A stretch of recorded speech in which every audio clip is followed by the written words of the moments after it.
were given to him by the Northerners. One, that he should arrest all the coupists and eliminate them.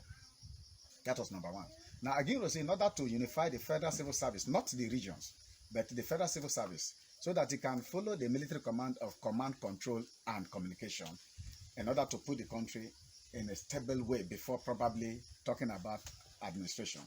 Now, enacted the Decree 34, Unification Decree. And this decree was one thing that led the Fulani-led government of the time that had a vacuum, because they never wanted the government to be handed over to anybody. You remember Ahmad Bello's comment, ruthlessly prevented not to hand over to anybody. So when an Igbo man became the head of state, they felt that it was Igbo people that flawed it, whereas it was not just Igbo. And now Igbo man became the head of state. They get furious. And he now unifying with that unification decree. They forgot to know that he was not unifying the regions. It was only unifying the federal civil service. But they asked him to withdraw that unification decree. In fact, the northern elders asked Hassan Osman Kassina, the then Kaduna, the northern governor, the military governor, to tell Aguirre to withdraw that unification decree. Otherwise, they would declare Northern Nigerian Republic from the rest of Nigeria. So that was gone. But because he did not do what they wanted, they gathered, and you all know the story. He was killed in Ibadan. And a Nembe man also was killed alongside him.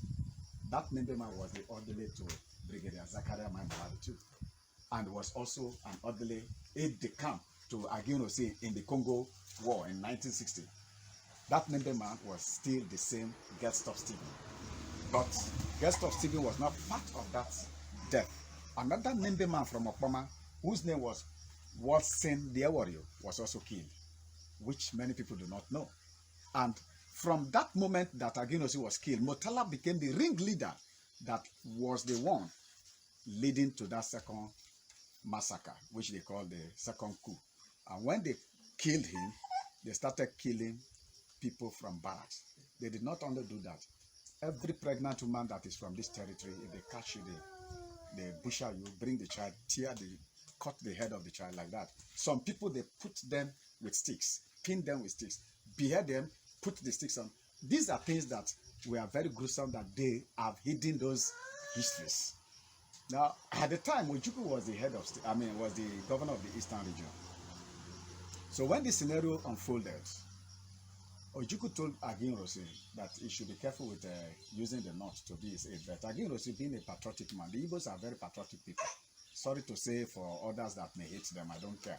But they are very patriotic people. Because of their patriotism, they were not seeing this danger. They were still talking about one Nigeria at the time. But when Ojukwu, being the governor, they made Gowon to be the head of state.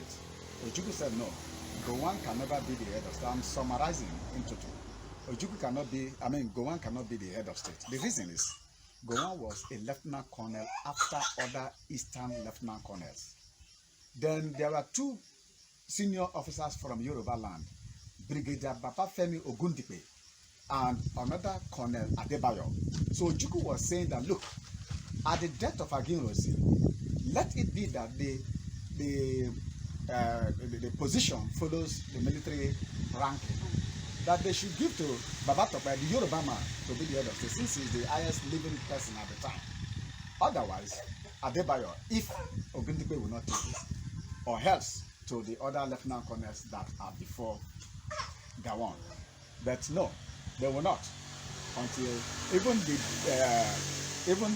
the American ambassador, Albert Matthew, the British High Commissioner, Sir Comin Bruce, all of them pressed on Murtala. In fact, Murtala and Major Martin Sadamu had written an address for Northern Nigerian Republic, handed that address to Gowon, who in turn handed that document to MD Yusuf, the then police special operation head.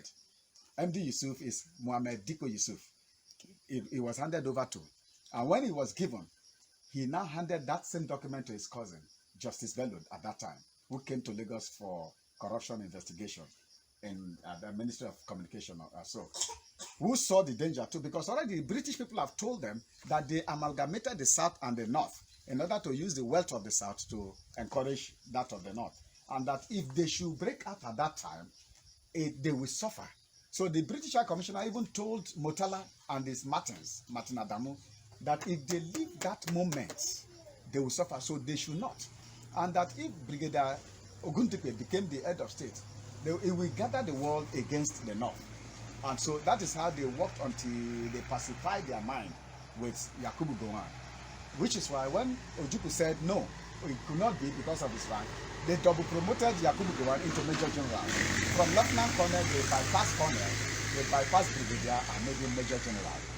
That is why Gowon became Major General.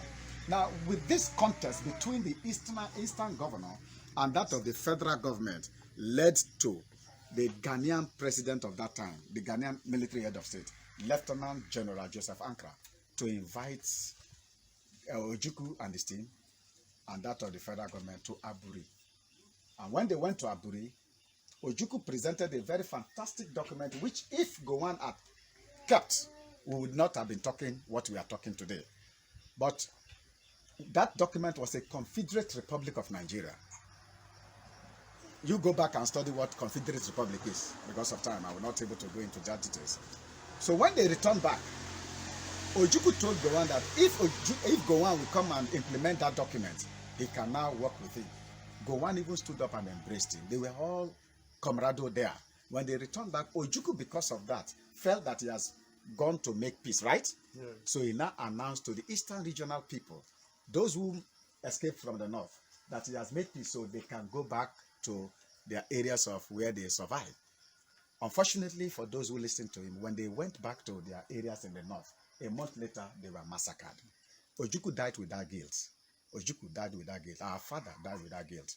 And when that happened, a Nembe people, the Nembe Ijaw man, my own king, Mingiten, now called Ojukwu, in Port Harcourt, the king of Nembe, His Royal Majesty Osamade Francis Joseph Alagwa, Mingiten of Nembe, called Ojukwu to Port Harcourt. They met in Port Harcourt.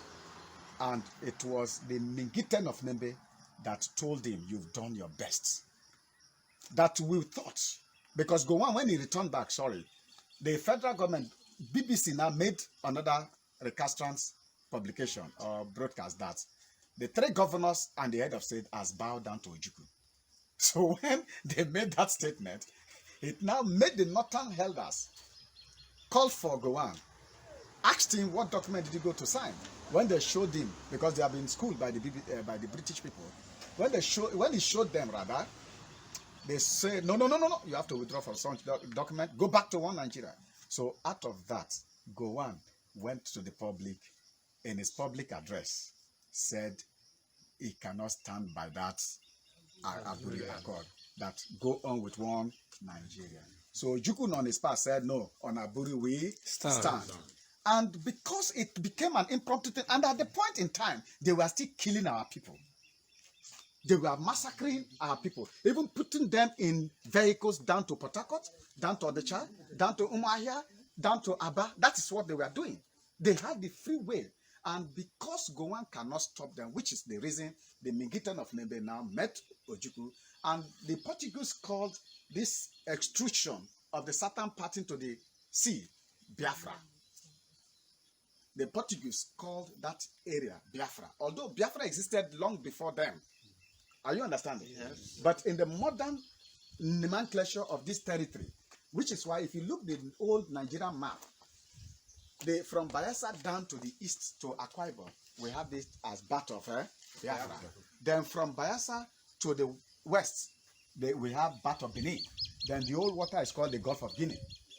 So because our king felt that the Bat of Biafra involves his own kingdom, and to be an all-inclusive thing, he took it to Ojukwu and said, look, Gowon cannot protect us anymore. So use this name and call the eastern region, which includes us, as Biafra, to be a country of our own away from Nigeria. That